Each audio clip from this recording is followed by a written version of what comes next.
Hello गाईस. त्या दिवशी नंतर मी घरी आले. माझ्या दिराने आईस्क्रीम घेतलं होतं. सो त्यानंतर आमचे एक मित्र आहे रोहित भाई करून, केक शॉप आहे त्यांचं. त्यांनी गिफ्ट दिलं होतं मस्तपैकी. तर तुम्ही बघा कसं दिसतंय.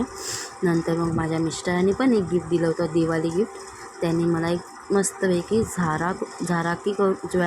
झाराकी ज्वेलर्स करून 2 मंगळसूत्र होते.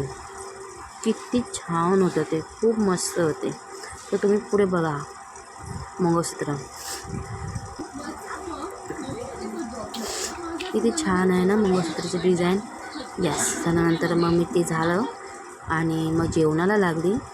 जेवण बनवत होते एकच. मी बनवलं होतं त्या दिवशी छोलेची भाजी आणि भात. नंतर मग मी बाहेर गेले. बघते तरी पोरं फटाके फोडत आहेत. हे बघा, फटाके फोडत होते. एन्जॉयमेंट चालू होती त्यांची दिवाळीची. त्यानंतर मग मी घरी आली. भांडी बिंडी होती ती साफसफाई केली. Bye bye, good night. उद्या भेटू.